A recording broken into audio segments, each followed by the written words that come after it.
Guys, so it's rainy season. So meron siyang bagyo Karina.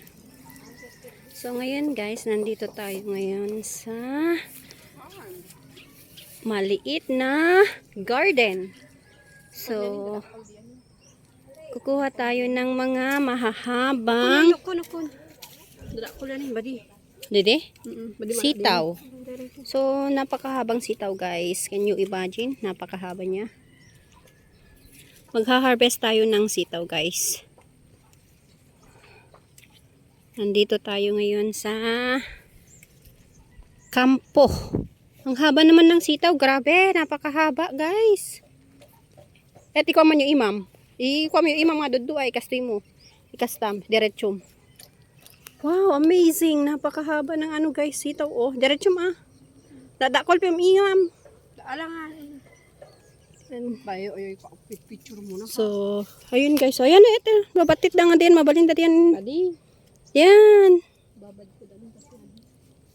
Nisprayan na ka di. Ko nababad ko udan, banon. So, mayroon din silang mga ampalaya guys.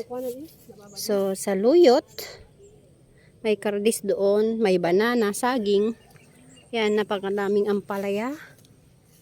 Tew-tew na, napipintas pa tew-tew na yan. Tapos, ayan, meron tayong kamote tops. Kuha tayo ng kamote tops guys. Pang sinigang. Sarap to. Yan guys, mangunguha tayo ng kamote tops. Yan. Kamote tops.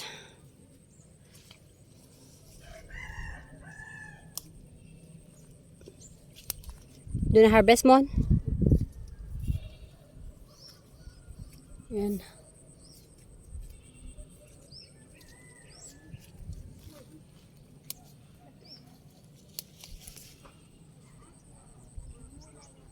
Ito na nga guys yung mga iba't ibang gulay na na-harvest natin.